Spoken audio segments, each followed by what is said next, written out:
Պարոն Աշոտյան, սկսենք հենց նախօրեին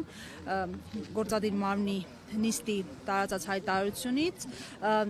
բացեք առաջարկությունների համար, արդեն նախորից հաշվի առնելով, որ քաղաքական օրակարգում ձեր այսպես հայտարարությունն է, ինչ կոնկրետ առաջարկներ են եղել մինչ այս պահը եւ ձեր կոչին ովքեր են այսպես արձագանքել։ Նախ շնորհակալ եմ հարցադրման համար, իրավացի եք, երեկվա գործադիր մարմնի նիստի արդյունքում ընդունված հայտարարությունը քաղաքական օրակարգում կարևոր հարց է, երանգ է ավելացրել եւ դրա հիմքում ընկած շարժառիթները հստակ շարադրված են ՀՀԿ հայտարարության մեջ։ Շատ ժողովրդական լեզվով եթե ասենք, չթաքնվենք քաղաքական եւ դիվանագիտական ձևակերպումների ետևում, ապա իրավիճակը վատ է եւ վատանում է, երկրի վիճակը, երկրի շուրջ իրավիճակը, այս իշխանությունները հերթական անգամ ապացուցում են, որ ադեկվատ իշխանություններ չեն, ոչ ներքին, ոչ արտաքին մարտահրավերներին, երկրի ներսում մոլեգնող տեռորը այլ դրսևորումներ է ստանում, օրինակ իրենց թվում է, որ գտել են լուծում կալանքի տակ գտնվող մարդկանց տեղափոխում են տնային կալանքի տակ եւ կարծեք թե գոլոշի են փորձում թողել թոս փչելով ներսի եւ դրսի աչքերի մեջ, բայց դա կեղծիք է, որովհետեւ դա հետապնդումների դրսևորման ձևն է փոխվել, ոչ թե երևույթը։ Եվ այդպես շարունակ։ Մյուս կողմից էլ ընտրական, այսպես ասած, այս արդեն մեկնարկած գործընթացի մեջ ակնհայտ է, որ իշխանությունը ոչ միայն չարաշահում է վարչական լծակները, այլ նաև աննախադեպ բնույթի նախընտրական կեղծիքների է դիմում, ինչպիսին է օրինակ պետբյուջեի օգտագործումը ակնհայտ նախընտրական կաշառքի համար կամ ընտրական օրենսգրքի փոփոխությունը ընտրությունից մի քանի ամիս առաջ, դիտորդական առաքելությունների գործունեության սահմանափակումները եւ այլն եւ այլն։ Այս իրավիճակում ընտրությունները մեկեորացուցային երևույթ են, լինելու են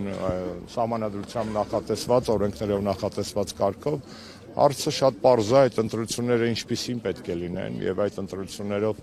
երբ որ իշխանափոխության հույս ենք փափագում միայն ընտրություններով, որքանով է այդ իրատեսական եւ որքանով է այդտեղ հանցավորության աստիճանի նայիվ այն մարդկանց մոտեցումը, որոնք կարծում են, որ պարզապես այսօրվա բռնատիրությանը վերածվող Հայաստանում հնարավոր է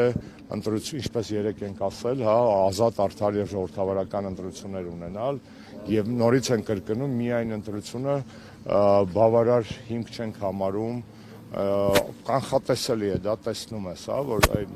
բուն ընտրությունները, միայն ընտրությունները առանց ժամաժողովրդական պայքարի, առանց զուգակցված այլ մեթոդաբանությամբ, իսկ եթե ընտրություններից առաջ խոսենք նաև սահմանադրական այլ եղանակների, ինչպիսին է անվստահության այդման գործընթացը փորձարկելու, ապա քաղաքական նորից կրկնեմ հանցավորության աստիճանի նայվությունը։ Եվ ՀԿ-ի կարծիքին, ով է ձեզ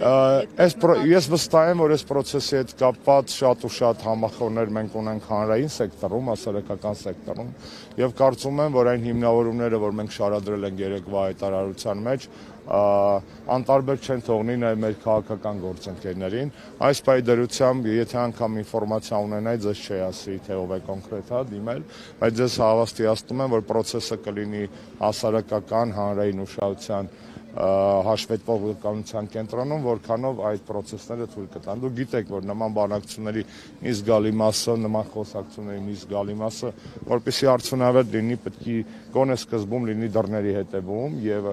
հեռախոսների հետևում կամ դռների հետևում եւ այդ process-ը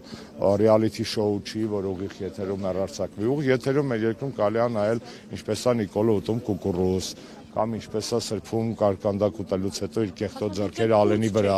օրինակ եւ այլն։ Հարցը դրա մասին մենք իջացրել ենք քաղաքական դիսկուրսը պրիմիտիվության այն մակարդակի, որտեղ քիչ Նիկոլ ենք մեկնաբանում ու դա մեր ցավն է, դա մեր բոլորիս անհաջողությունն է, որ Նիկոլը դեռ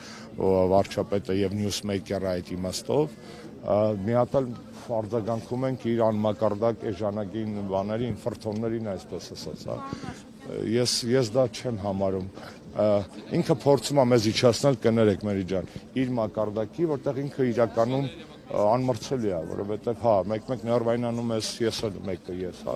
մի երկու բառ ավել ես ասում այդ ոճի մեջ եւ այդ մակարդակի մեջ, հետո հասկանում ես, որ այնուհանդերձ քաղաքական մակարդակը մշակույթը պետք է երկրում պահել Եվ սա է Նիկոլին այլ ընտրանքը, ոչ թե բոշա, այլ ավելի բոշա լինելու, հատո ինձներ են բոշա ոչ թե էթնոգրաֆիկ իմաստով, այլ երևութական իմաստով, բոշա, բոմժ լինելու մակարդակի մեջ փորձենք վիճել, թե ով է ավելի տենց ցեխապայքարի մեջ ավելի տենց գազան, այսպես ասած։ Գազանները պետք է լինեն կամ կրկեսում, կամ գազանանոցում։ Ցավոք սրտի մեր պարագայում նրանք դեռևս կառավարական կաբինետներում են նստում։ Պարոն Աշոտյան, այսօր սպարապետ Վազգեն Սարգսյանի Հաճախ նաև ասում են, որ Նիկոլը քաղաքական կենդանի է։ Ես մի հատ բան եմ ուզում այստեղ ասել։ Քաղաքական կենդանի հասկացությունը, այդ political animal-ը, դա Արիստոտելն է ի հայտ բերել իր ուսմունքի մեջ պոլիսների մասին, եւ դա դրական բան է։ Քաղաքական կենդանի լավ բան է դա։ Նիկոլը չի կարա քաղաքական կենդանի լինի, կոնտեքստը չի բռնում Նիկոլին։ Նիկոլը մաքսիմում կարող լինի քաղաքական մակաբույց, որը անխնա կերպով մսխել է մեր անցյալը, մեր ժողովրդի անցյալը, անխնա կերպով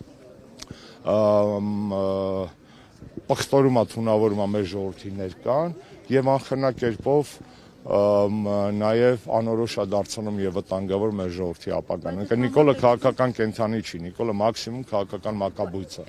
Մասնագիտությամբ դատական բժիշկ եմ, շատ լավ գիտեմ կենդանության եւ մավան տարբերանշանները։ Այն որ Նիկոլենք քայլող դիակ են, դրա մասին խոսք չկա, նա քաղաքական ապագա չունի։ Այն որ 18 թվականից հանրապետականին հաղում են ու համ են կանք, սա էլ է փաստ, վերցրեք իրենց 18-ից առ այսօր տասնյակ ելույթներ կգտնեք, որտեղ իրանք շարունակում են պայքարել, այսպես ասած, հանրապետականի դեմ, մնացած ընդդիմադիրների մասով թողնում եմ իրենց արձագանքի, մատնանշելով, որ մենք քաղաքական դիակ ենք իբրև։ Եթե բոլոր դիակները լինեն մեր նման առույգ, կայտար, խելացի եւ ուժեղ, ապա ես Նիկոլ Փաշինյանին չեմ նախանձում, իրեն հաստատ ապոկալիպսիս է սպասում այս տեսակետից։ Այսինքն Հայաստանում Նիկոլ Փաշինյանը իջացնում է քաղաքական դիսկուրսը իր մակարդակի, նորից կրկնեմ, որտեղ նա անմրցելի է, որովհետև նման դիշովի կերպով, որը մեկը չի կարող իրեն թույլ տալ երկար, այսպես ասած, հակադարձել։ Եվ թե ինչ են ասում նրանք, կարևոր չի, ավելի կարևոր է թե ինչ է անելու մեր ժողովուրդը եւ ինչ ասելու մեր ժողովուրդը։ Պարոն Աշոտյան, այսօր Վազգեն Սարգսյանի սպարապետի ծննդյան օրն է, Սասուն Միքայելյանը նշել է, որ իհարկե սա Վազգեն Սարգսյանի երազած Հայաստանը չէ, բայց շարունակեց նորից նախկիններին մեղադրել, նաև նշելով, որ պետք չէ լինել էմոցիոնալ եւ պետք է մեր հայտարարություններում լինել զուսպ։ Ես կարծում եմ, որ Սասուն Միքայելյանը տարին 1-2 առիթ է փնտրում, ցավոք այդ բոլոր առիթները կապ ունեն սրբավայր այցելելու, իսկ եռաբլուրը սրբավայր է, կլինի սպարապետի ծննդյան օրը կամ օկտեմբերի 27-ը, տեսնում եմ, բանով։ Ինքն իր համար այդ օրերը, որոնք առաջ նշանային օրեր էին նորմալ Հայաստանում, անկախ իրական, անկախ ու ազգային Հայաստանում, դարձել են ընդհանրապես Նիկոլ Փաշինյանին հավատարմության հրապարակային երթում տալու, այսպես ասած, պատրվակ։ Դա այդ այն մարդն է, որ եւ Վազգենին դավաճանեց եւ Լևոն Տեր-Պետրոսյանին դավաճանեց եւ Սերժ Սարգսյանին դավաճանեց եւ հիմա հավատարմության երթումն է։ Դա Նիկոլի խնդիրն է, որքանով է նա հավատում կամ չի հավատում եւ դա մեր երկրի խնդիրն է, որ ինչպես ժամանակին երկրի համար արյուն տված ու պայքարած մարդը կարող է այսօր այդ ամենը մոռանալ իր եւ իր ընկերների, իր զինակիցների եւ իր ու մեր բոլորի սպարապետի։ Չեմ ուզում խոսել դա մարդկային ողբերգության on-line ռեժիմում ականատես լինելու ծանր, շատ ծանր հանգամանք է։